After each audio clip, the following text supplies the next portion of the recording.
Kalau dia tanggung dosa kita, dia tanggung hukuman. Tidak ada lagi penghukuman bagi setiap orang yang dalam Kristus Yesus. Itu sebabnya Yesus mengambil semua dosamu, dosaku. Supaya apa? Supaya kekuatannya, kesehatannya, kebahagiaannya, damai sejahteranya dicurahkan berlimpah-limpah. Tapi Tuhan telah memberikan kebenaran kepada kita. Bukan karena kita berhasil hidup benar. Dia memberikan identitas sebagai orang benar.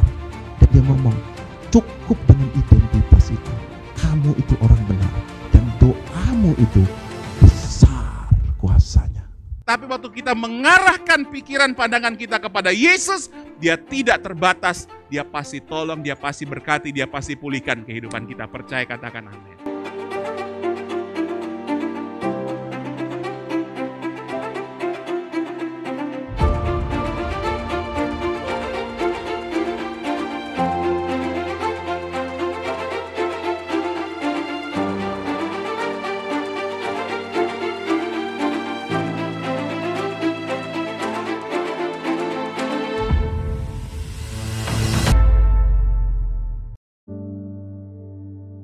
Shalom, shalom, shalom, shalom. Halo, apa kabar? Selamat datang di Gospel Talks hari ini, di mana pada hari ini kita kembali akan berbicara, membicarakan kebenaran, dan kita semua mengetahui kebenaran, dan kebenaran itu akan memerdekakan setiap kita. Shalom Bapak Ibu Saudara, dimanapun kita berada, kita kembali bersama-sama hari ini mau mendengarkan kabar baik, bersama-sama dikuatkan, melanjutkan materi yang minggu lalu ya Pak Petrus ya. Kita masih berbicara tentang iman. Saya rasa iman ini sesuatu yang sangat powerful. Sangat powerful. Yang dimana olehnya kita bisa melihat banyak keajaiban di dalam kehidupan kita ini. Iman itu membawa kita untuk mengalami kehidupannya Tuhan Yesus itu sendiri. Betul. Bagaimana Yesus hidup dengan iman, hidup dengan kuasa, dan hidup di dalam segala yang dimiliki oleh Bapa. Demikian lagi Tuhan pengen kita hidup seperti itu. Dan setiap kali kalau kita baca di kitab Matius, Markus, Lukas, Yohanes, setiap kali Yesus mau melakukan mujizat, Yesus selalu berkata bahwa terjadilah seperti yang kau imani. Jadi ini benar-benar sesuatu yang sangat fundamental di dalam kehidupan kekristenan kita. Nah, sebelum kita lebih dalam lagi berbicara, teman-teman silakan share, silakan bagikan link ini kepada mungkin di grup-grup WA atau di status media sosial saudara, di Facebook, Instagram, atau di status WA saudara, supaya semakin banyak orang diberkati lewat pembicaraan kita. Yuk kita mulai dengan doa. Bapa, sungguh kami mengucap syukur, kembali lagi kami mau membicarakan firman-Mu, membicarakan Kristus melalui podcast pada hari ini, membicarakan Injil.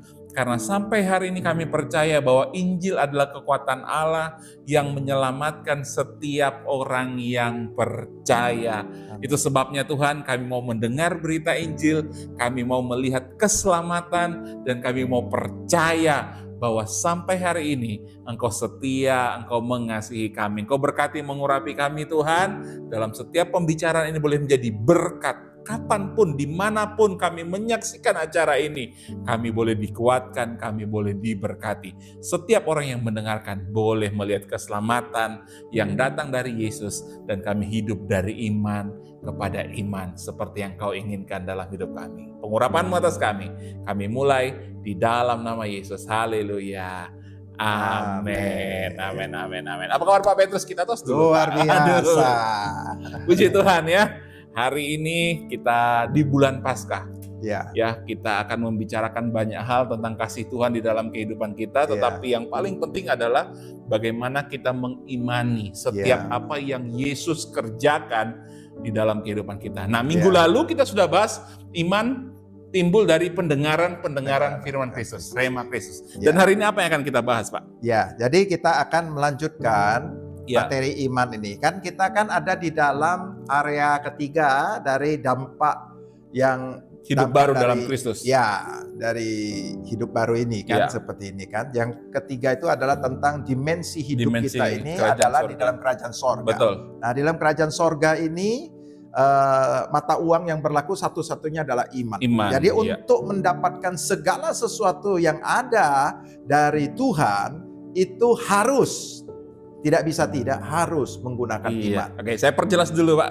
Kalau di kerajaan dunia, mata uangnya adalah uang. Untuk mendapatkan segala sesuatu harus ada uang. Kemampuan kita, koneksi mungkin itu bisa ini. Betul, tapi kalau di kerajaan surga cuma satu ya, adalah iman. Jadi betapa pentingnya iman. Ya. Betapa luar biasa. Jadi kekayaan kita itu sebenarnya tergantung seberapa kuat iman kita ya. Kamu bisa jadi warga kerajaan sorga, tapi kamu tidak memiliki apa-apa dari kerajaan sorga itu karena kau tidak punya iman. Betul. Seperti itu. Nah, itu sayang sekali. Sayang sekali ya, betul. Nah, hari-hari ini ada begitu banyak anak-anak Tuhan, mereka percaya kepada Tuhan, mereka udah diselamatkan, tetapi sayang, rugi sekali kalau di dalam hidup baru mereka di dunia ini, mereka tidak bisa mengambil apa yang kerajaan sudah surga disediakan oleh Yesus. Betul. Iya, sayang sekali kan, karena di dalam Efesus 1 ayat 3 dikatakan bahwa Tuhan sudah menyediakan segalanya di dalam segala berkat itu di dalam roh Kristus, kita, di dalam roh berkat rohani. Iya, betul. Jadi berkat rohani ini bukan bicara tentang sukacita, damai sejahtera. Berkat rohani adalah berkat. Semua berkat yang kita butuhkan itu, tapi di dalam roh. Tuhan memberikannya kepada manusia roh kita. Betul. Nah, makanya disebut berkat rohani gitu kan. Nah, kita akan mengambil keluar, menerimanya dan mengalaminya di dalam dunia natural kita ini. Jadi bagaimana mengubah berkat rohani ini menjadi berkat jasmani berkat jadi jasmani melalui dengan iman itu seperti tadi ya. Itu. Oke, Nah, ini biar jelas ya. Jadi gimana kita percaya berkat rohani? Saudara datang ke gereja misalnya habis ibadat terima doa berkat gitu ya. Kita terima berkat-berkat rohani itu di dalam roh kita. Tetapi yang paling penting adalah bagaimana mengubah ini menjadi jasmani, sehat sakit jadi sembuh, berkekurangan jadi berkelimpahan, dan satu-satunya cara adalah iman. Yang sering salah paham itu orang berpikir berkat rohani adalah roh kita diberkati. Roh kita, berkatnya hanya untuk roh kita. Nah ini salah paham dan itu menjadi kerugian bagi kita. Padahal Yesus menyediakan segala berkat bagi kita.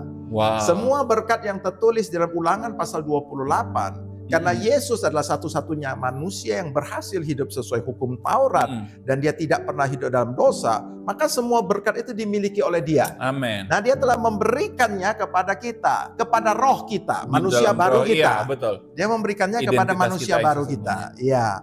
Nah, sekarang segala sesuatu berkat itu ada di dalam diri kita. Apapun yang Yesus miliki, apapun yang Yesus kerjakan, termasuk kesembuhan itu tadi, itu sudah diberikan kepada kita. Amen. Nah, kalau ketika kita nggak ngerti bahwa itu sudah menjadi milik kita, kita terus minta-minta terus gitu loh. Kita minta-minta padahal itu sudah milik kita. Kita hanya karena kita dalam Yesus ya. Betul. Kita hanya harus dengan iman kita untuk membuat yang dalam roh kita itu muncul di dalam dunia nyata kita. Seperti itu ya. Berkat rohani menjadi berkat jasmani. Seperti itu. Minggu lalu kita kan sudah belajar tentang iman. Bagaimana iman itu begitu penting, kita nggak jelasin lagi. Dan kemudian iman itu timbul dari pendengaran akan firman. Rema. Bukan hanya sekedar firman, tetapi firman Kristus. Yes. Nah, firman itu pun bukan logos, bukan firman yang tertulis di dalam Alkitab kita atau di dalam handphone kita. Bukan itu, bukan logos. Bukan yang tertulis ya. Tetapi logos ini harus kita baca, kita mengerti, dan kemudian akhirnya tertanam dalam diri kita dan kita percayai dan kita akan bertindak sesuai dengan firman yang sudah kita percaya. Itu namanya rema. Jadi bukan lagi logos tapi itu namanya rema. Rema adalah firman yang sudah masuk dalam hati kita yang kita percayai dan kita hidupi seperti itu. Nah, iman itu timbul dari pendengaran akan rema Kristus. Pendengaran dan pendengaran. Jadi pendengaran akan rema Kristus. Ada terus-menerus, ada konsistensi di sana. Ini minggu lalu kita juga belajar pendengarannya itu adalah terus-menerus. Bukan hanya sekali saja. Seperti itu ya. Nah, hari ini kita mau lanjut lagi bahwa iman itu berjalan sejajar, bukan hanya iman itu berbicara tentang percaya, tetapi iman juga berbicara tentang berkata-kata. Seperti itu ya. Iman dan perkataan. Iman dan perkataan. Nah, ini adalah satu set seperti itu ya. Jadi iman dan pendengaran itu juga satu set.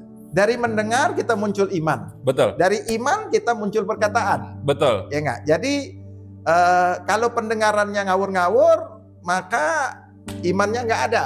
Perkataan kita adalah perkataan-perkataan yang sia-sia, yang kosong, yang nggak ada guna punya gitu kan, yang tidak bermanfaat sama sekali. Nah, dalam episode kita ini, hari ini kita akan fokus kepada iman dan perkataan. Bagaimana perkataan kita bisa berkuasa, tapi perkataan kita juga bisa tidak berkuasa juga. Seperti itu. Seperti ada firman Tuhan katakan bahwa perkataan kita menentukan hidup mati kita. Ya, betul. Ya enggak? Jadi Amsal katakan perkataan kita menentukan hidup mati kita.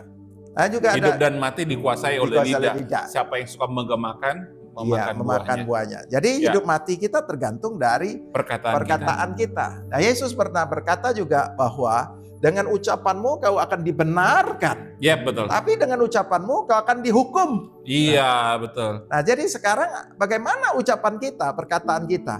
Apakah perkataan kita membuat kita dibenarkan dan kemudian kita mengalami semua berkat itu? Saya juga mengingat di dalam kitab Roma ya, dengan hati orang percaya, dengan lidah dengan hati orang percaya dan dibenarkan. Dan dibenarkan ya. Dengan lidah orang mengaku dan diselamatkan. Jadi tanpa ada perkataan, kita tidak bisa melihat keutuhan dari keselamatan itu, Pak ya. Betul. Nanti kita akan belajar secara mendalam hari ini ya. Mari kita mulai. Kita pertama-tama kita harus tahu bahwa perkataan itu adalah mencerminkan isi hati kita. Oke, dari dalam hati. Ya, perkataan itu menunjukkan kepada kita apakah isi hati kita. Enggak. Jadi kadang-kadang ada yang orang ngomong, dia ngomongnya kotor atau dia ngomongnya misalnya dia ngomongnya kata-kata yang menyakiti segala macam, ya kan? Tapi kemudian aku cuma mulut tok, kalau hatiku enggak gitu. Nah. Pernah nggak kita ngomong gitu kan? Aku tuh cuma, dia cuma mulutnya tok, hatinya. Padahal dia tuh orangnya baik, cuma memang perkataannya agak kasar aja. Tapi hatinya baik. Tapi firman Tuhan tidak bilang gitu ya. Kita baca di dalam Matius 12 ayat 34 sampai 35. Yang ke-12 ya. Ayat 34 sampai 35. Ayat 34 dan 35. Sebentar. Ya, hai kamu keturunan ular beludak. Wah, ini keras ini perkataan Yesus ini. Hai kamu keturunan ular beludak. Bagaimanakah kamu dapat mengucapkan hal-hal yang baik sedangkan kamu sendiri jahat? Waduh. Karena apa yang diucapkan mulut meluap dari hati. Wah, ini penekanannya 35. Orang yang baik mengeluarkan hal-hal yang baik dari perbendaharaannya yang baik, dan orang yang jahat mengeluarkan hal-hal yang jahat dari perbendaharaannya yang jahat. Perbendaharaan itu kondisi hati apa ya? Perbendaharaan itu adalah dia punya gudangnya ya, seperti itu ya. Itu bicara perbendaharaan bejana hati lah istilahnya ya. Tempat penyimpanan. Nah, Tuhan ngomong nih, Tuhan marah nih kepada orang Farisi ahli Taurat ya, gitu ya. Ini adalah orang-orang yang mengetahui firman Tuhan. Punya pengetahuan akan firman yang banyak lagi ya. Iya, mereka guru-guru semua. Ahli-ahli semua, master-master tuh. Tapi kemudian Tuhan ngomong, bagaimana kamu dapat mengucapkan hal-hal yang baik sedangkan kamu sendiri jahat? Dia ngomong orang jahat. Kenapa jahat itu apanya? Hatinya jahat. Hatinya. Ya enggak? Karena Tuhan melihat hati ya. Hati kan? Dia bilang orang yang hatinya jahat tidak bisa mengucapkan hal-hal baik. Yes. Bagaimana kau bisa ngomong hal-hal baik? Hatimu itu hitam. Ada baju kita nih. Ini baju hitam. Hati tidak hitam. Hati tidak hitam. Dia bilang hatimu jahat. Yes. Kalau hati jahat tidak bisa. Karena orang itu mengeluarkan apa yang ada di dalam hati dia. Iya, apa yang diucapkan mulut meluap dari hati. Apa yang diucapkan mulut meluap dari hati, ya enggak? Jadi dia bilang, ya enggak? Kalau dalam hatimu isinya adalah hal-hal yang baik, perbendaharaan gudang yang penuh gudang dengan hatimu hal yang baik, menyimpan hal-hal yang baik, ya enggak? Maka yang keluar juga hal-hal yang baik. Amen. Tetapi kalau gudang hatimu itu menyimpan hal-hal yang jahat, ya enggak? Maka yang keluar hal-hal yang jahat, ya enggak? Ini bukan hanya menunjukkan berbicara tentang baik atau jahat, tetapi menunjukkan apa yang ada di dalamnya. Misalkan, kalau kau setiap hari kau menyimpan kepahitan, kekecewaan, kemarahan, kesedihan, frustasi, depresi, semua yang itu yang masuk terus di dalam. Tiap hari engkau memikirkan hal itu, tiap hari kau pun mendengarkan berita-berita negatif, kau buka telinga lebar-lebar untuk orang ngomong yang negatif, dan kau terima terus gitu. Ketika seseorang, kamu nggak bisa sembuh ini. Kamu ini nggak bisa maju, kamu nggak bisa gagal, kamu nggak ada modal, kamu nggak ada yang bantu. Kamu setiap kali kalau yang masuk adalah negatif, maka yang keluar dari mulut kita pasti seperti itu. Kita akan ngomong, aku ini orang sial punya gitu. Aku ini nggak mungkin berhasil lah. Jadi akhirnya sampah semua. Sampah. Dia keluarnya adalah keluh kesah, keluarnya adalah ketakutan, frustasi, kemarahan, kepahitan, kecewa. Nggak ada kecewa dengan Tuhan, kecewa dengan orang gitu. Dan itu terus yang keluar gitu. Pernah nggak kita ketemu sama orang, kalau ngobrol sama dia, kita ini capek hati karena apa? Setiap kali yang keluar dari mulut dia adalah keluh kesah, Pak. Pernah ya ketemu ya? Kurang ini saya, kan gak ada duitnya, mau saya nggak marah sama dia, saya cuman sedih, kasihan sama dia, karena dia tidak mempunyai perbendaharaan hati yang isinya hal-hal yang baik. Seperti itu. Dia tidak punya perbendaharaan hatinya, isinya adalah janji Tuhan, isinya adalah apa yang sudah Tuhan sediakan.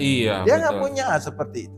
Tapi kalau orang yang punya perbendaharaan hati yang baik, dia menyimpan hal-hal yang baik. Hal-hal yang baik itu datang dari Tuhan, Pak. Ya enggak? Janji Tuhan, apa yang dikerjakan oleh Tuhan, setiap kebenaran firman Tuhan itu adalah hal-hal yang baik, ya enggak? Kekuatan yang daripada Tuhan, semua yang adalah kebenaran itu adalah hal-hal yang baik. Semua yang datang daripada Tuhan itu adalah hal-hal yang baik. Kalau kita menyimpan semuanya itu dalam diri kita, dalam perbenaran hati kita, yang keluar itu dari mulut kita adalah baik. Iblis boleh menyerang kita. Bagaimana keadaanmu, Pak? Puji Tuhan, baik, luar biasa. Bapak sehat? Amin, luar biasa. Saya sehat sebab firman Tuhan ngomong Yesus sudah menanggung penyakit kelemahan saya. Jadi selalu melihat dari sisi bagaimana janji Tuhan. Ketika mungkin faktanya tidak seperti saat itu, tidak seperti yang mungkin saatnya lagi kurang sehat gitu ya. Misalkan, tapi dia melihat bahwa aku percaya aku sehat, aku percaya aku sembuh. Jadi begini, misal itu kan kita bicara iman ya gitu ya. Jadi misalkan iblis sedang menyerang kita dengan satu gejala sakit penyakit yang misalnya demam atau apa gitu kan. Nah sekarang apa yang ada di dalam hati kita? Hati ini adalah tempat kita percaya kan? Betul. Hati adalah tempat perbendaharaan itu adalah tempat kita percaya. Jadi kalau kita menyimpan hal-hal yang buruk, ya enggak, kita menyimpan maka kita akan ngomong, waduh saya ini mungkin umur saya sudah tidak panjang. Karena dia menyimpan kata-kata bahwa dia yang penyakit kayak gini nggak bisa sembuh, kata dokter begini begitu. Jadi omongannya seperti itu. Tetapi kalau dia menyimpan adalah perbendaharaan firman Tuhan, dan firman Tuhan ngomong Yesus sudah menanggung penyakit dan kelemahan kita, dan oleh bilur-bilurnya kita sudah sembuh dan segala macam. Maka dia ketika dia dapat serangan sakit penyakit, apa yang dia ucapkan? Dia nggak percaya bahwa sakit penyakit ini dari Tuhan.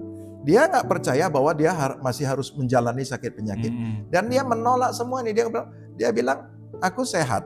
Firman Tuhan ngomong Yesus sudah tanggung semua penyakit kelemahan. Jadi aku sehat. Walaupun dia mengalami demam dan dia menolak semua demam ini, dia nggak membutuhkan Tuhan tolong aku, sembuhkan aku. Nah, dia tahu bahwa di dalam perbendaharaan hatinya dia menyimpan kebenaran bahwa aku ini sudah sembuh. Oleh bilur-bilurnya aku sudah sembuh. Sehingga dia terus berdiri dengan posisi sebagai orang yang sehat. Yang menolak semua sakit penyakit itu. Berdasarkan kebenaran. Jadi apa yang dia ucapkan, aku sehat ini. Iblis berusaha untuk menyerang aku, tapi aku tolak semua. Aku sehat seperti itu. Mungkin sama juga dengan orang yang punya perasaan rendah diri, Pak. Mungkin ketika gimana kabar? Aduh, saya tidak punya harapan. Saya memang tidak bisa sukses, tidak punya modal, saya tidak punya relasi. Itu karena apa? Karena perbendaharaannya. Karena dia nggak punya pengharapan di dalam Tuhan. Dia nggak punya segala yang sudah Tuhan sediakan. Dia nggak punya janji-janji itu. Dia nggak punya semua gitu. Yang dia punya adalah semua keadaan buruk yang dia alami. Semua informasi-informasi buruk. Semua dia jadi akhirnya dia cuma bisa mengucapkan itu. Perbendaharaan dia sayangnya diisi oleh hal-hal yang buruk. Sehingga ya dia ngomong, ya beginilah nasib. Ya sudahlah. Ya enggak. Ya kita jalani aja lah seperti itu. Ya, itu akibatnya dia mengamini fakta ya daripada janji Tuhan. Dia mengamini semua yang dia masukkan di dalam hati dia. Jadi kembali lagi terjadilah seperti apa yang dia yakini pada akhirnya. Iya, seperti itu. Wah. Jadi contoh ya, kalau misalnya kita gelas ini kan, kalau gelas ini diisi dengan air yang kotor segala macam. Ada air kotor di dalamnya itu, ya. Kan. Ya enggak ya di dalam. Kemudian kalau kita mau tuang keluar, ya kotorannya keluar semua. Iya. Nah, sama juga ketika hidup kita sedang dituang keluar, ya enggak, keluarnya adalah semua yang kotor-kotor itu. Pasti, betul. Jadi kita yang pertama kita perlu pahami bahwa hati ini adalah tempat perbendarahan. Dan itu tidak bisa dipungkiri ya Pak ya. Apa dalam hati keluar lewat perkataan. Ya, jadi apa yang meluap dari apa yang keluar dari mulut kita itu meluap dari hati. Kata meluap itu seperti sungai yang meluap, Pak. Dia sudah penuh, tumpah keluar gitu kan. Itu namanya meluap, Pak, seperti itu. Artinya kalau kau terus-menerus mengisi dengan hal-hal yang buruk, dia akan meluap keluar. Dan itu tidak bisa dibohongi ya, Pak ya. Contoh ya. Kalau saya ini menyimpan kepahitan sama Bapak ya, saya menahan diri, saya menahan sekali, 2 kali, 3. Kemudian suatu kali meledak meluap keluar. Waktu meluap keluar, wah semua kata-kata pahit, kata-kata jahat, kata-kata makian tumpah keluar. Jadi selama itulah yang ada di dalam hatinya. Itulah di kondisi hatinya sesungguhnya. Betul kita melihat orang meledak itu kayak gitu ya. Betul. Itu hari-hari diisi dengan barang. Betul. Sayang. Jadi hari ini kita mengerti. Hati ini perlu dijaga.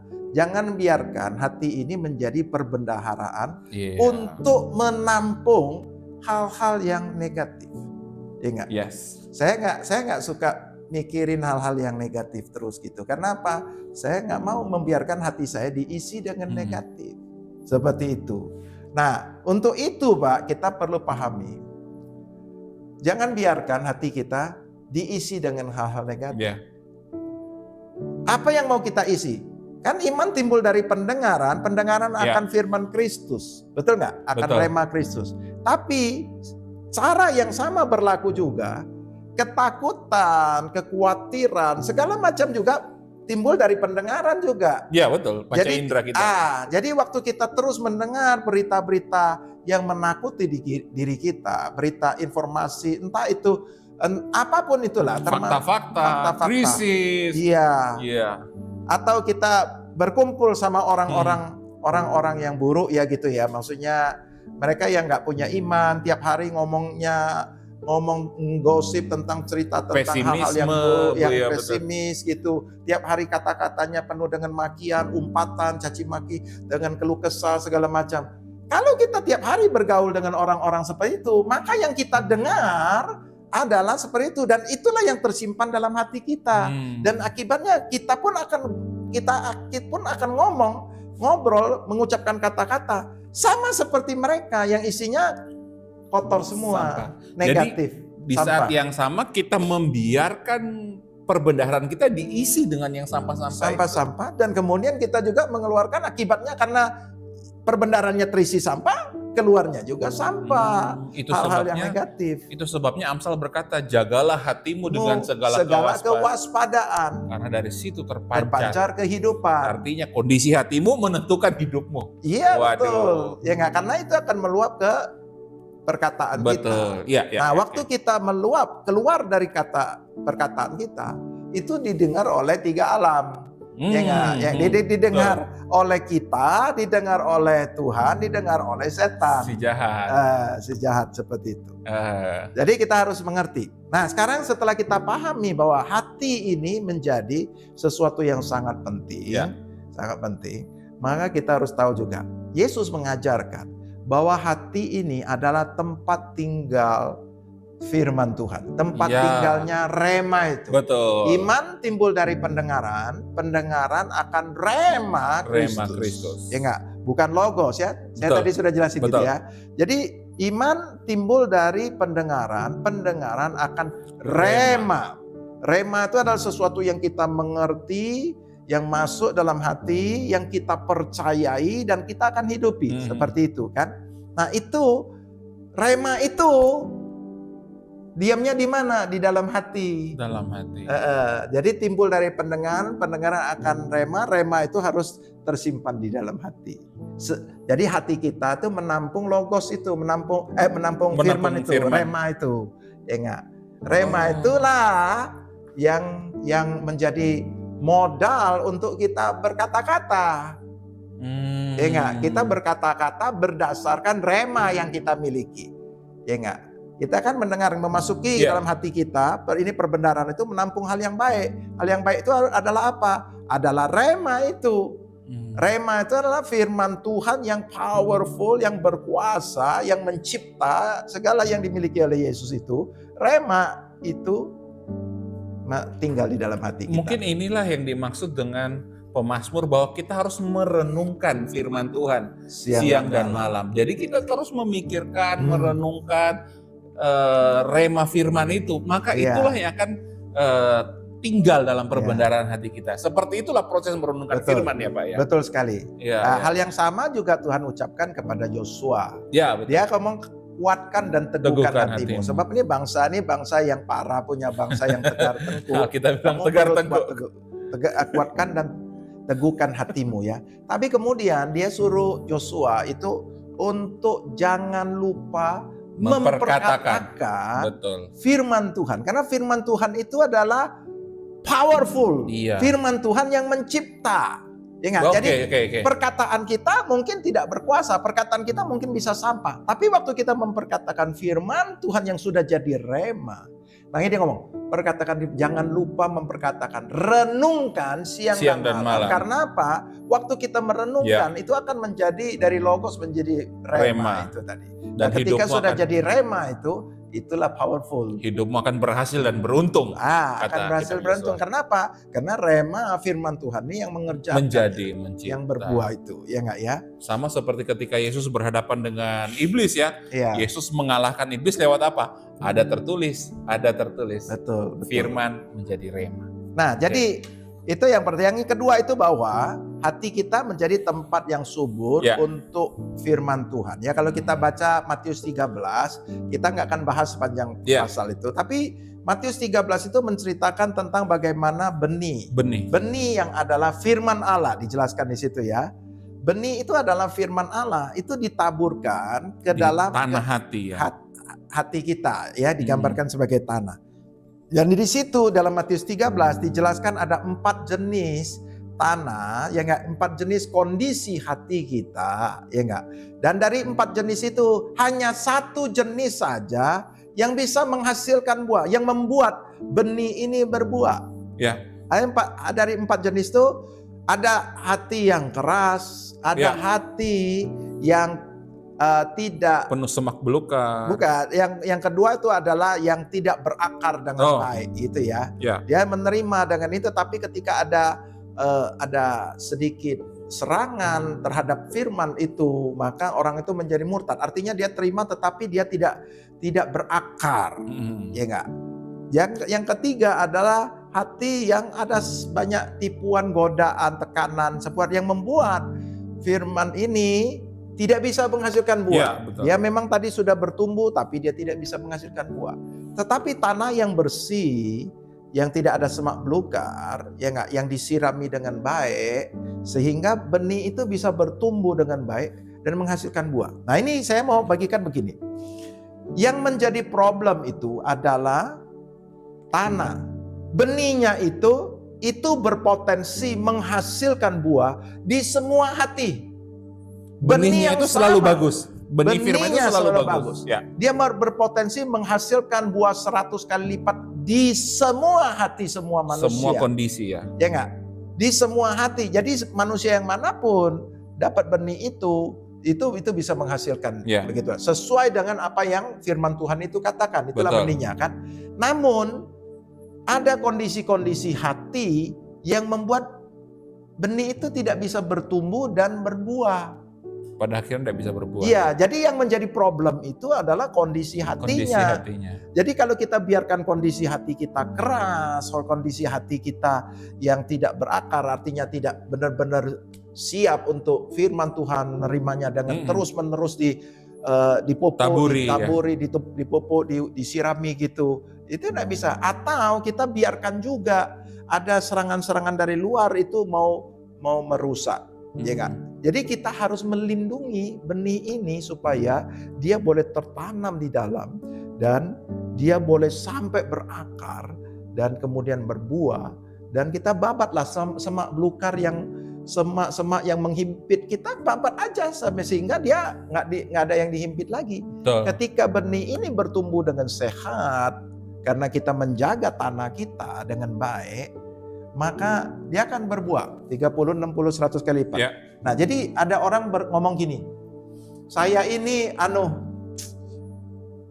mungkin ditakdirkan tidak bisa berbuah ya gitu ya. Mungkin saya ditakdirkan, waduh saya ini nggak bisa, saya ini mungkin pecundang gitu ya. Saya begitu. Ya, mereka hidup saya kayak gini. Itu setan ini menipu manusia sehingga manusia berpikir bahwa dia tidak bisa berbuah. Dia bukan yang ditakdirkan untuk bisa berbuah, bisa sukses, bisa berbahagia. Iya, ya enggak. Firman Tuhan itu bukan untuk aku, ya enggak. Firman Tuhan itu untuk orang-orang yang ini adalah tipuan seperti itu. Karena mungkin dia merasa pengalaman jalan cerita hidupnya dulu seperti itu. Iya. Dia lupa bahwa dia adalah ciptaan yang baru dalam Kristus. Padahal firman Tuhan ini ngomong, yang berbuah itu bukan dia. Bukan dia. Yang berbuah itu firman. Benih yang ditaburkan di dalam dia. Jadi selama dia jaga tanah itu, tanah ini perlu dijaga.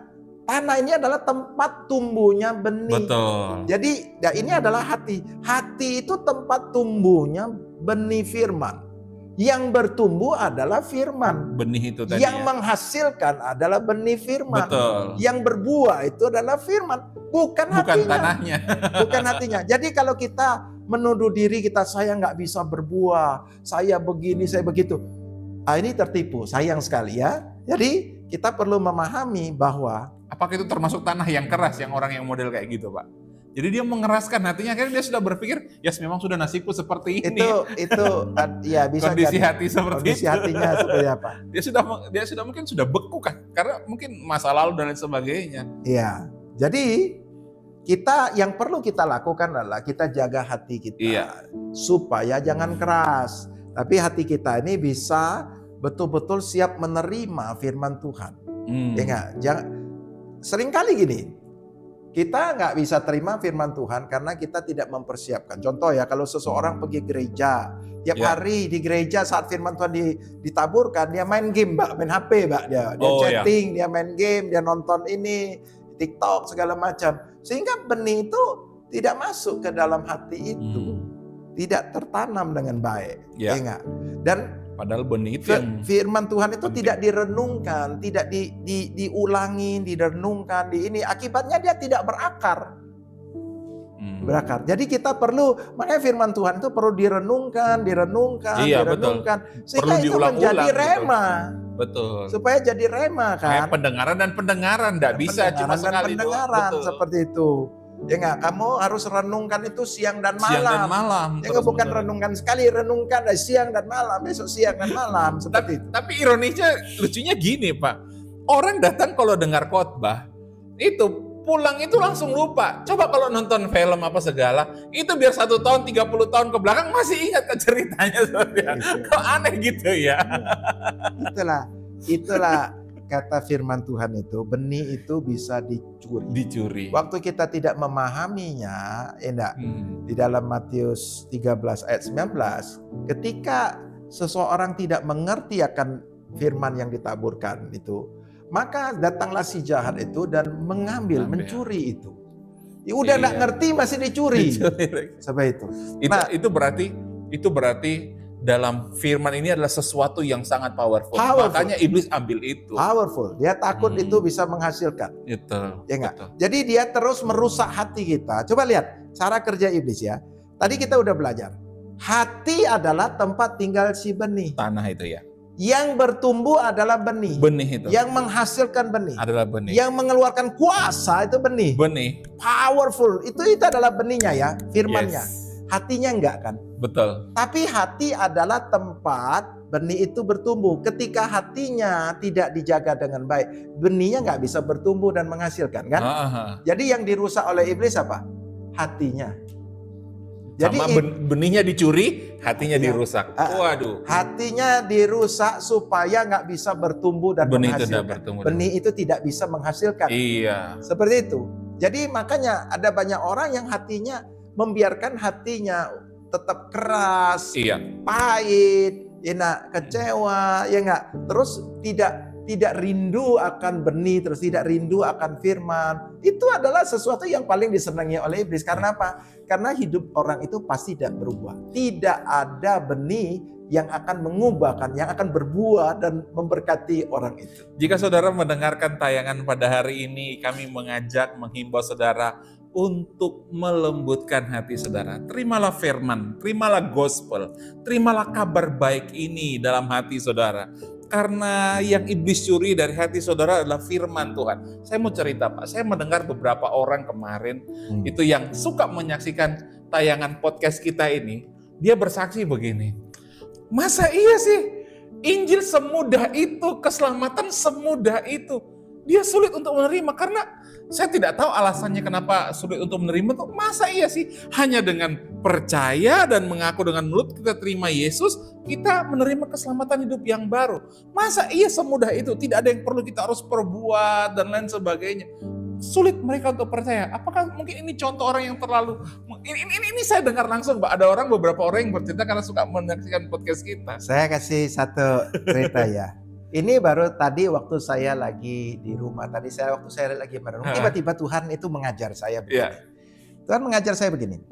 Dulu manusia itu tidak ada apa-apa. Waktu Tuhan menciptakan manusia tidak ada apa-apa. Betul. Tidak punya kemampuan, tidak ada apa-apa. Kemudian Tuhan menciptakan Taman Eden, menyediakan semuanya. Betul. Semua yang terbaik segalanya dan diberikan kepada manusia.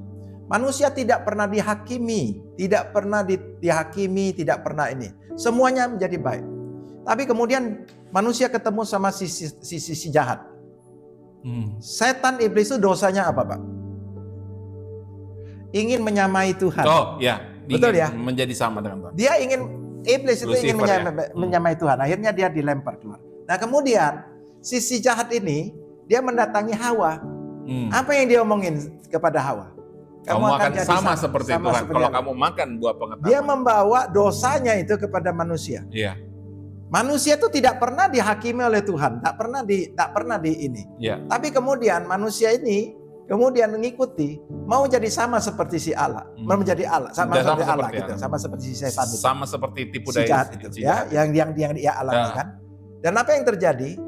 Yes, akibatnya manusia jatuh dan sejak saat itu penghakiman itu muncul. Iya, betul. Hati nurani sudah langsung menuduh. Kamu telanjang. Kamu telanjang, dia langsung bersembunyi, dia takut, dia segala macam itu. Enggak.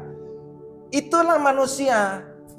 Tuhan itu menyediakan segalanya. Tuhan kasih mudah, Tuhan tidak hakimi, Tuhan tidak semuanya. Tuhan sudah guide langsung di dalam rohmu. Iya. Tapi kamu nggak mau. Kamu maunya biar aku sendiri yang menentukan apa yang benar, apa yang salah. Jadi tidak cukup percaya itu katanya. Dia mau biar aku sendiri. Aku tahu apa yang baik, apa yang salah. Jadi begitu dia mau seperti itu, langsung muncullah kesalahan, muncullah pelanggaran, muncullah tuduhan-tuduhan. Nah itu sampai kepada hari ini. Hari ini ketika Tuhan mau berbuat baik kepada kita, dia memberikan rohnya, dia tidak mau menghakimi kita lagi, dia mau balik seperti dulu. Dia mau bergaul dengan kita tanpa kita perlu merasa tertuduh. Tapi kalau kita mau mengikuti lagi tipuan iblis dan kita mau mencoba untuk kok mudah sekali sih. Betul. Kami mau lakukan begini, mau lakukan begitu. Mau jadi apa itu? Iya. Ketipu lagi sama si jahat. Jangan biarkan iblis menipu kita. Iya. Tuhan itu mau memberikan kita kemudahan dari awal penciptaan.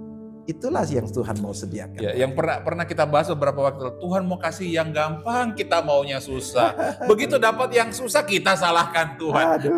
Ruwet banget hidup kita ya. Tapi hari ini biarlah saudara mau melembutkan hati saudara. Terimalah dengan percaya kabar baik ini, karena Injil adalah kabar baik yang memerdekakan setiap kita. Ya, kita lanjut, Pak. Nah, jadi tadi kita sudah bahas tentang dasarnya, tempat untuk tanah firman itu ya. Nah, sekarang kita perlu tahu.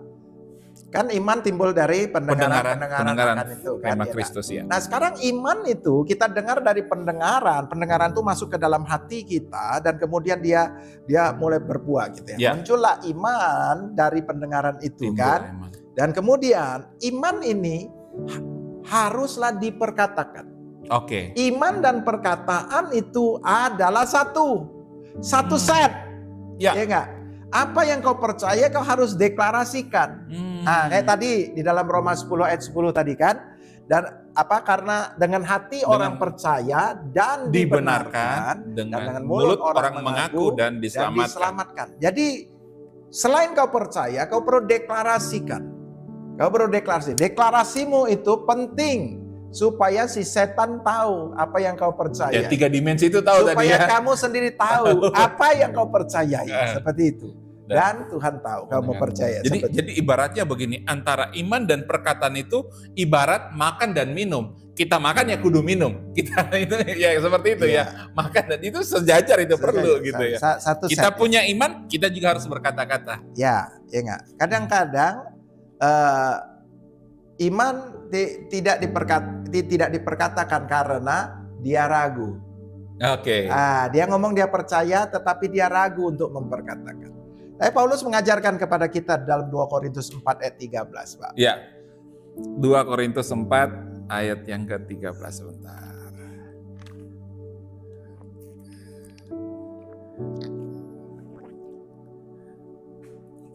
2 Korintus 4 ayat 13 ya. Iya. Dikatakan di sini, namun karena kami memiliki roh iman yang sama. IMB dia. Ini TB. Oke. TB Pak ya. 4 ayat 13. Namun karena kami memiliki roh iman yang sama, seperti ada tertulis, aku percaya sebab itu aku berkata-kata, maka kami juga percaya sebab itu kami berkata-kata. Nah, kita memiliki roh iman yang sama, sama dengan Yesus. Ya enggak ya? Maka kita sudah percaya dan kita berkata-kata. Apa yang kita percayai kita perkatakan karena kita memiliki roh iman yang sama dengan Yesus ini. Ya enggak? Jadi yang kita percayai kita perkatakan. Ya enggak? Ini adalah satu set, Pak. Termasuk kalau ketika kita berdoa tidak cukup berdoa dalam hati saja, harus kita berdoa memperkatakan firman Tuhan itu.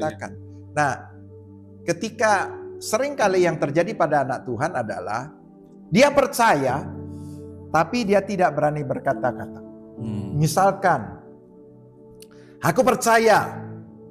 Kamu percayakah bahwa Yesus sudah menanggung semua dosamu? Amin, aku percaya. Kau percayakah bahwa Yesus sudah menanggung semua penyakit dan kelemahanmu, termasuk kutuk-kutuk semua itu? Amin. Tapi ketika disuruh memperkatakan, Yesus sudah menanggung semua penyakit kelemahan pada tubuhku. Oleh bilur-bilurnya, aku sudah sembuh. Aku tidak sakit, aku sudah sembuh. Dia tidak berani, Pak, karena dia merasakan demam. Karena faktanya dia demam. Iya. Dia merasakan demam. Padahal itu namanya dia ragu, Pak. Padahal dia lupa pada waktu dia memperkatakan itu pasti demamnya akan. Perkataan kita tuh meneguhkan apa yang kita percaya. Betul, seperti itu kan. Jadi karena kita tidak berani memperkatakannya, jadi imannya tuh tidak sampai untuk diperkatakan. Berarti kuasa iman atau iman itu menjadi ada kuasanya waktu kita berkata-kata. Waktu kita berkata-kata. Makanya kata-kata kita ini itu tidak boleh bertabrakan. Iya, betul. Yakobus mengajarkan kepada kita. Coba baca di dalam Yakobus 3 ayat ke 9, Pak, coba baca. Yakobus 3 ayat yang ke-9 dikatakan, dengan lidah kita memuji Tuhan Bapa kita, dan dengan lidah kita mengutuk manusia yang diciptakan menurut rupa Bapa, rupa Allah. Dari mulut yang satu keluar berkat dan kutuk. Hal ini saudara-saudara tidak boleh demikian terjadi. Tidak bisa terjadi demikian. Iya. Jadi apa yang kamu keluarkan, itu tuh menentukan dalam hatimu. Apa yang isi hatimu. Kamu tidak bisa mengeluarkan berkat dan kutuk bersamaan. Tidak bisa. Perbendaharaan hatimu isinya apa gitu, seperti itu. Jadi Tuhan itu ini menunjukkan apa yang ada dalam hatimu. Di dalam Ulangan 8 ayat ke 2 atau 3 gitu, itu Tuhan katakan, Tuhan membiarkan bangsa Israel itu mengalami kelaparan segala macam untuk melihat apa yang ada di dalam hatimu. Apakah firman Tuhan atau bukan? Coba lihat, betul nggak? Coba.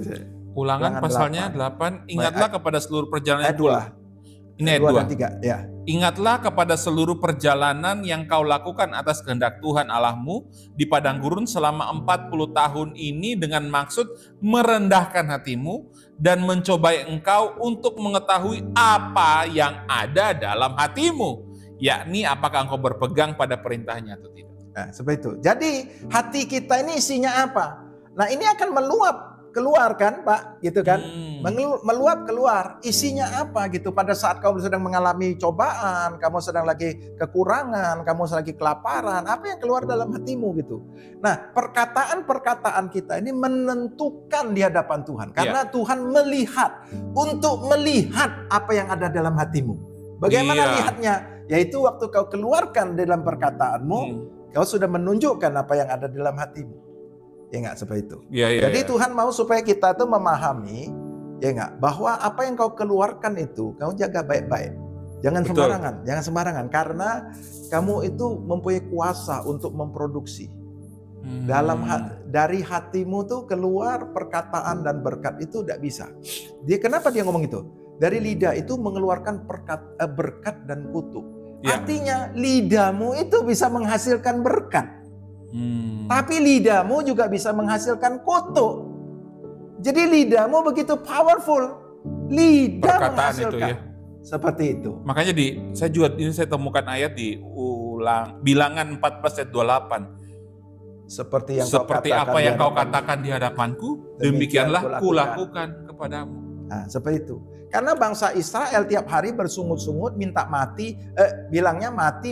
Emangnya mau kami mati di padang gurun? Emang mau kami mati? Tuhan ngomong, ya matilah sana. Selanjutnya semuanya kamu ini akan mati di padang gurun. Hati-hati Bapak Ibu yang saudara, mati aku, mati kaya. Hati-hati kalau sudah ngomong kayak gitu ya. Jangan ngomong itu. Mulut kita ini mencerminkan apa yang dalam hati kita. Kalau kita ngutukin diri kita, memang bodoh sekali aku nih, bodoh. Memang aku nih ditakdirkan untuk mengalami hal buruk. Ya, itu adalah tipuan iblis. Salah bertindak langsung mati aku. Nah, kali ini ganti. Salah bertindak diberkati aku, gitu ya Pak. Salah bertindak dapat mobil baru aku, gitu ya. Dan kemudian Tuhan mulai mengajarkan kepada murid-muridnya, kepada kita untuk memperkatakan. Untuk memperkatakan. Jadi satu kali murid-muridnya itu melihat, Tuhan kan melihat ada pohon ara dan kemudian Tuhan mengutuk pohon ara karena pohon ara itu nggak menghasilkan buah. Ya enggak. Dan kemudian besoknya murid-muridnya tuh melihat bahwa pohon ara itu sudah layu, mati. Jadi mereka ngomong Tuhan, pohon yang kau kutuk itu sudah layu, sudah mati. Dan Tuhan itu ngomong apa? Dia ngomong, biasa aja, ya enggak? Kamu juga bisa lakukan hal yang sama. Kalau kau punya iman biji sesawi ini, kau bisa ngomong kepada pohon ini untuk beranjaklah dan tercampaklah ke laut. Ya enggak? Nah, tetapi di dalam ada ayat yang lain, Tuhan ngomong gini, kau bukan hanya bisa ngomong sama pohon ini, kau bisa ngomong sama gunung itu, beranjaklah dan tercampaklah. Asal tidak bimbang hatinya, tapi percaya apa yang dikatakan adalah akan terjadi, maka hal itu akan terjadi. Nah, ini menggambarkan bahwa firman Tuhan, apa yang dipercayai itu dengan perkataan itu harus berjalan bersamaan. Tuhan suruh, perkatakan kepada gunung ini, beranjaklah dan tercampaklah, asal tidak bimbang hatinya, tetapi percaya bahwa apa yang dikatakan itu akan terjadi, maka hal itu akan terjadi. Artinya dia perlu ngomong dan dia perlu percaya sungguh-sungguh apa yang diomongin ini terjadi. Jadi ini harus selaras. Betul. Nah, seringkali anak Tuhan itu punya pemahaman yang salah. Misalkan dia punya masalah yang berat gitu ya. Ya, dia punya gunung masalah dia. Tapi yang dilakukan oleh anak Tuhan itu bukan berkata kepada gunung. Oke. Dia berkata kepada Tuhan, Tuhan, engkau lihat masalah yang kuhadapi ini begitu berat. Aku sudah tidak tahan, Tuhan. Tuhan tolong aku. Kau lihat Tuhan, musuhku begitu banyak. Wah, kau begini. Wah, dia cerita tentang musuhnya panjang dan lebar dan dalam. Dan aku percaya bahwa kau sanggup menolongku. Ya enggak? Ya, itu yang dilakukan oleh anak Tuhan. Tapi bukan itu yang dikehendaki Tuhan. Ya. Tuhan ngomong, aku sudah membereskan. Dan aku memberikan kuasa kepadamu. Betul. Dan kuasa itu ada di dalam mulutmu. Asal kau percaya dan tidak bimbang hatimu, kau bisa ngomong. Amen. Kau ngomong, jangan ngomong sama aku. Aku tahu masalah. Kau ngomong sama masalahmu itu. Suruh dia pergi. Asal tidak bimbang hatimu. Tapi percaya bahwa kau memiliki kuasa itu, bahwa kalau kau suruh dia pergi, dia harus pergi. Kau harus percaya itu. Kalau kau percaya dan tidak bimbang, artinya percayanya 100%, maka hal itu akan terjadi padamu. Nah, Tuhan suruh kita untuk memperkatakannya kepada musuh. Kepada masalahnya. Kepada pergumulannya. Ya. Iya. Tuhan untuk bukan memperkatakan masalahmu kepada Tuhan. Ya enggak? Salah alamat ya Pak ya. Itulah yang sering terjadi kepada anak-anak Tuhan. Iya. Dan ini adalah sesuatu yang masih banyak di sekitar kita. Dan hari ini kita sudah menemukan, kita sudah mendengarkan kebenarannya. Kita punya kuasa itu di dalam perkataan kita. Kita bersyukur kita menerima firman, kita menerima kebenaran, kita mengetahui betapa hebat kuasa itu di dalam kita. Tetapi itu akan menjadi terimplementasi pada waktu kita memperkatakannya. Dan ketika kita memperkatakannya itu tidak lagi memperkatakannya kepada Tuhan, tapi perkatakan kepada masalah. Hai sakit penyakit, aku keluar dari tubuhku karena tubuh ini adalah bait Roh Kudus. Hai penderitaan kekurangan, pergi dalam nama Yesus. Karena Yesus datang dalam hidupku untuk memberikan aku hidup dan penuh dengan segala kelimpahan. Itulah yang kita perkataan. Kita sedang mendeklarasikan ya Pak ya. Kita sedang memproklamasikan kemerdekaan kita. Dan semua orang tahu kita pasti dimerdekakan. Jadi kita perlu memperkatakan firman Tuhan. Kita sepakat dengan firman Tuhan. Nah, firman Tuhan itu adalah menciptakan semesta alam ini. Ya kan? Nah, itu mencipta. Sementara firman yang mencipta itu adalah telah menjadi manusia, Yesus. Ya. Dan dia memberikan rohnya. Jadi roh firman itu, rohnya Yesus itu ada di dalam diri kita. Dengan roh, manusia roh ini, ketika kita memiliki iman, percaya kepada setiap firman dan kebenaran, dan kita memperkatakan seperti Yesus yang memperkatakan firman. Jadi waktu kita memiliki firman, kita harus mempercayainya seperti Yesus mempercayai. Itulah namanya iman. Makanya waktu kita nggak punya firman, kita nggak bisa percaya apa-apa. Makanya jangan dengar yang macam-macam. Jangan dengar semua yang bukan firman. Dengarlah firman Kristus. Sampai kau mengerti, sampai kau percaya. Maka itu menjadi firman yang rema, firman yang powerful, firman yang penuh dengan kuasa. Nah sekarang roh Kristus itu ada di dalam diri kita, menjadikan kita anak Allah kan. Dengan roh ini, dengan iman yang kita miliki, kita sama seperti Yesus. Amen. Jadi waktu kita memperkatakan firman, kita memperkatakan kebenaran. Kalau kebenaran ngomong kau sudah sembuh, kau perkatakan bahwa dirimu adalah ciptaan baru, kau adalah orang sehat, kau sembuh. Maka itu yang terjadi. Ya enggak? engkau bukan seseorang yang sedang memperkatakan kata-kata mantra. Betul. Enggak. Oleh bilu-bilu Yesus aku sudah sembuh. Oleh bilu-bilu aku sudah sembuh. Aku ciptaan baru. No. Bukan begitu. Kau harus mempercayai firman Tuhan itu sebagai kebenaran. Dan kebenaran ini adalah firman yang powerful. Itu kebenaran itulah yang powerful itu akan memerdekakan kamu. Amin. Tapi kamu harus membuat itu mengerti dan kau percaya. Dan kamu sebagai roh Tuhan yang tinggal di dalam dirimu, ciptaan baru ini, kau memperkatakan firman Tuhan itu dengan percaya. Dan firman Tuhan itu akan mencipta sebagaimana dia menciptakan semesta alam ini. Akan berkuasa, ada kuasa. Jadi pikiran kita yang suka membatasi. Karena kita penuh dengan informasi-informasi yang negatif. Berbeda. Seperti itu. Jadi kalau Tuhan ngomong, kau sembuh. Tapi kalau kau percaya kepada perkataan dokter misalnya, perkataan kepada laporan medis, atau perkataan dengan informasi, perkataan AI gitu, perkataan apa saja seperti itu. Apapun yang kau percayai dan itu membuat engkau berbeda dengan firman Tuhan, maka kamu tidak punya iman terhadap firman Tuhan.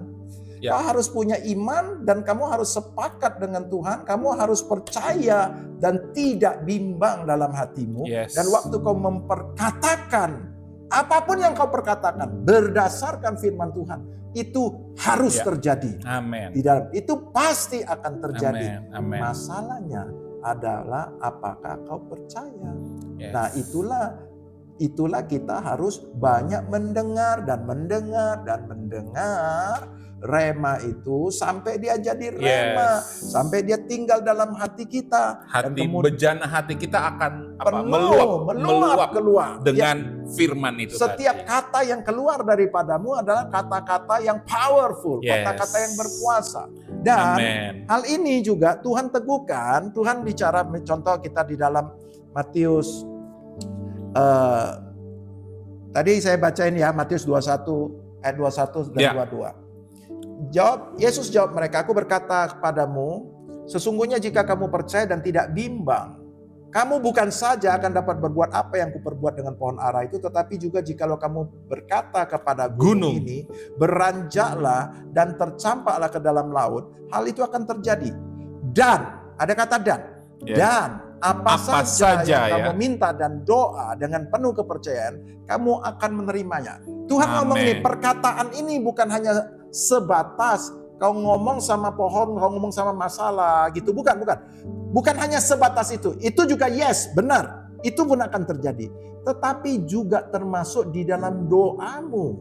Apa saja yang kau doakan itu dengan penuh kepercayaan, kamu akan menerimanya. Hal yang sama ditulis di dalam Markus 11 ayat 23 dan 24. Markus pasalnya yang ke-11 ayatnya 23. Yang ke-23 dikatakan, aku berkata kepadamu, sesungguhnya barang siapa berkata kepada gunung ini, beranjaklah dan tercampaklah ke laut, asal tidak bimbang hatinya tapi percaya bahwa apa yang dikatakannya itu akan terjadi, maka hal itu akan terjadi baginya. Lanjut 24. Karena itu aku berkata kepadamu, apa saja yang kamu minta dan doakan, percayalah bahwa kamu telah menerimanya, maka hal itu akan diberikan kepadamu. Nah, coba kita lihat bahwa percaya itu bukan hanya berhubungan dengan kata-kata yang kita ucapkan kepada gunung itu. Oleh karena itu, artinya ini betul-betul masih berhubungan sebab akibat. Oleh karena itu, kalau kau bisa percaya, kau berdoa, kau percayalah apapun yang kau doakan, kau sudah menerimanya. Maka kau akan menerimanya. Jadi artinya kepercayaan kita dengan doa kita ini itu harus waktu kita memperkatakan dalam doa dan perkataan kita dalam doa itu selaras dengan kepercayaanmu, selaras dengan isi perbendarahan hatimu. Ya enggak? Maka yang terjadi adalah percayalah kau pasti sudah menerimanya. Kau akan menerima. Amin. Inilah iman yang Tuhan ingin supaya kita ada di dalam hidup kita. Dia mau kita hidup dalam hidup yang baru, di dalam kerajaannya, dan menggunakan iman. Karena Tuhan mau engkau bukan hanya minta-minta kepada Dia, tapi engkau mulai menggunakan iman untuk memanifestasikannya itu di dalam hidupmu. Amin. Sehingga terjadi. Sekarang apa yang ada di dalam hatimu, apa yang kau simpan dalam hatimu, apakah itu sampah dan semua hal-hal yang negatif, ataukah itu penuh dengan kebenaran yang meluap keluar. Ketika kau mengisi dan mendengar dan mendengar dan mendengar, kau membaca firman Tuhan terus gitu, dan kemudian itu akan munculkan iman di dalam hatimu, dan kemudian kau akan percaya, dan kemudian kau akan bisa memperkatakannya. Waktu kau memperkatakannya, waktu kau bertindak, semuanya itu selaras, dan akibatnya firman benih yang kau percaya itu, setiap firman yang kau percaya itu, Dia yang akan berbuah, bukan kita. Ya. Tapi kita menjaga hati dengan baik dan kita melepaskannya keluar, dan itu terjadi. Ya, Amin. Benih itu telah menjadi kebenaran yang memerdekakan kamu. Yes. Benih itu telah menjadi firman yang mencipta buat kamu. Benih itu telah mengeluarkan potensinya yang di maksimal dalam hidup kita. Makanya ada yang 30, 60, 100 kali lipat. Tergantung dari bagaimana engkau memelihara benih ini. Jadi ada dua hal penting dalam kehidupan kita. Yang pertama adalah kita menerima benih itu. Dan yang kedua, kita menjaga tanah hati kita. Supaya tidak dipenuhi dengan hal-hal yang kotor, tidak hal-hal yang busuk, tidak dipenuhi dengan sampah, tapi terus-menerus dipenuhi dengan firman Tuhan. Pada waktu kondisi kita, hati kita baik, maka percayalah kondisi hidupmu, kondisi kesehatanmu, kondisi keuanganmu, kondisi keluargamu, semua akan baik-baik. Dimanapun Bapak Ibu Saudara engkau berada pada hari ini, kami mau berdoa buat saudara. Kami rindu supaya saudara juga mengalami terobosan-terobosan dalam kehidupanmu. Mungkin hari-hari ini kau mengeluh betapa susahnya hidup ini. Hari-hari ini kau mengeluh betapa beratnya pergumulan dan sakit penyakit yang kau derita. Kami punya kabar baik buat saudara, yaitu Injil, firman Tuhan, kebenaran itu mau memerdekakan saudara. Saudara terima dengan tanah hati yang baik, tanah hati yang mau percaya. Dan ketika saudara berkata-kata, maka lihatlah kuasa Tuhan dinyatakan dalam kehidupan saudara. Saya akan mendoakan Bapak Ibu hari ini, apabila engkau memiliki pergumulan, mungkin dalam sakit penyakit, masalah keuanganmu, masalah keluargamu, masalah pekerjaanmu, apapun itu, hari ini gunakan iman. Percayai setiap kebenaran yang kau pernah dengar berhubungan dengan masalah yang sedang kau hadapi. Saya ingin supaya saudara boleh mengalami terobosan, mengalami kuasa daripada firman Tuhan itu.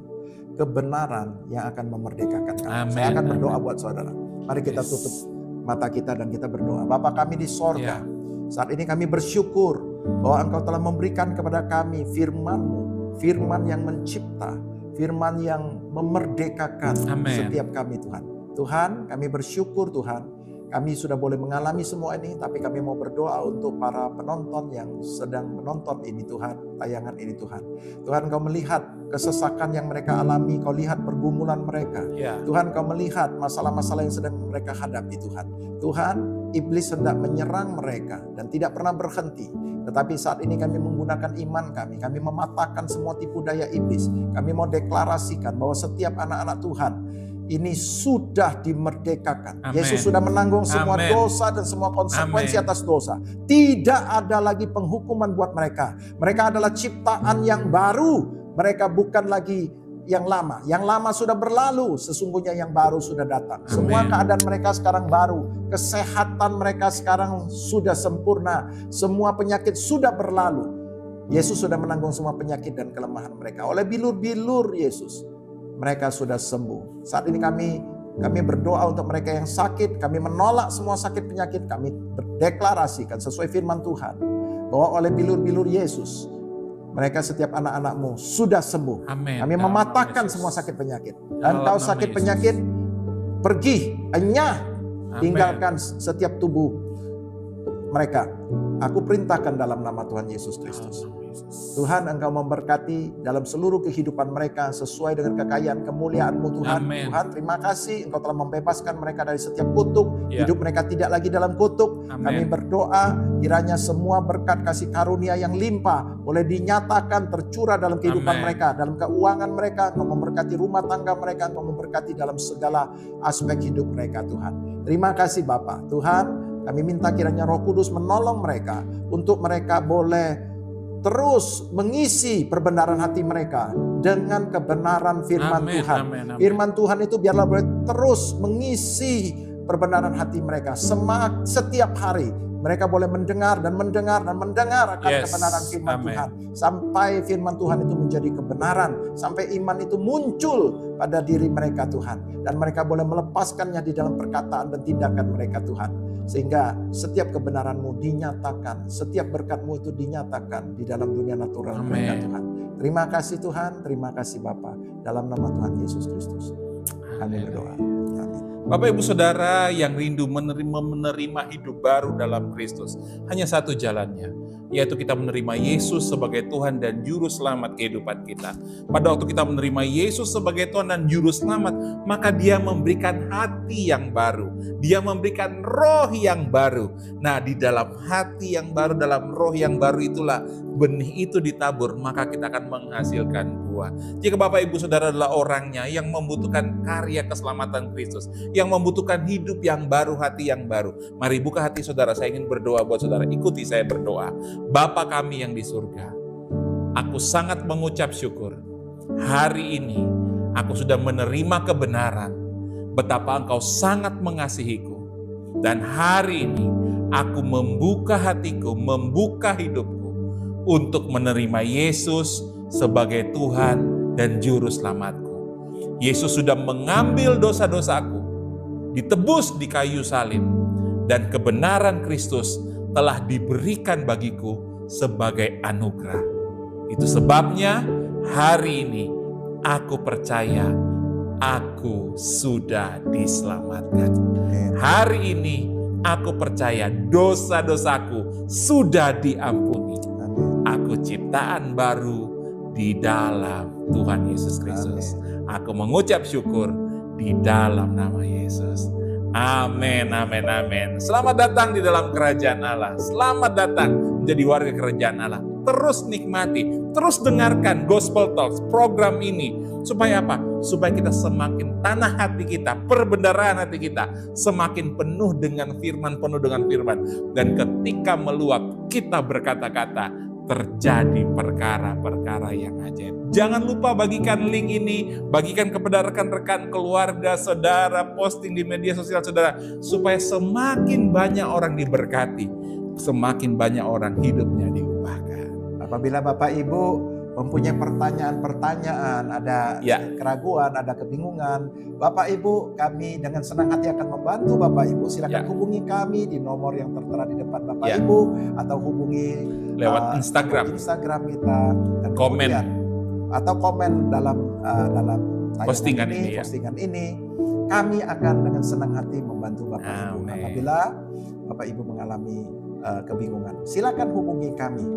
Jika saudara sedang berada di wilayah Surabaya dan ingin berfellowship bersama-sama dengan kami, jangan ragu-ragu untuk menghubungi kami.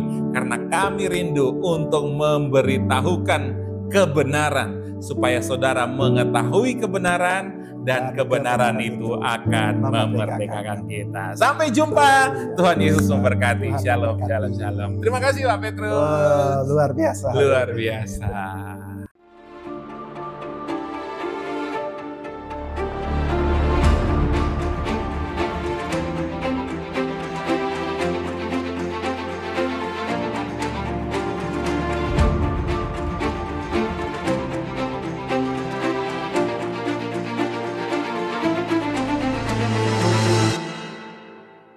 Kalau dia tanggung dosa kita, dia tanggung hukuman.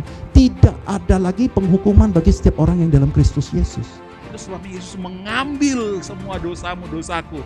Supaya apa? Supaya kekuatannya, kesehatannya, kebahagiaannya, damai sejahteranya dicurahkan berlimpah-limpah. Tapi Tuhan telah memberikan kebenaran kepada kita. Bukan karena kita berhasil hidup benar. Dia memberikan identitas sebagai orang benar. dia ngomong, cukup dengan identitas itu. Kamu itu orang benar. Dan doamu itu besar kuasanya. Tapi waktu kita mengarahkan pikiran pandangan kita kepada Yesus, dia tidak terbatas. Dia pasti tolong, dia pasti berkati, dia pasti pulihkan kehidupan kita. Percaya, katakan amin.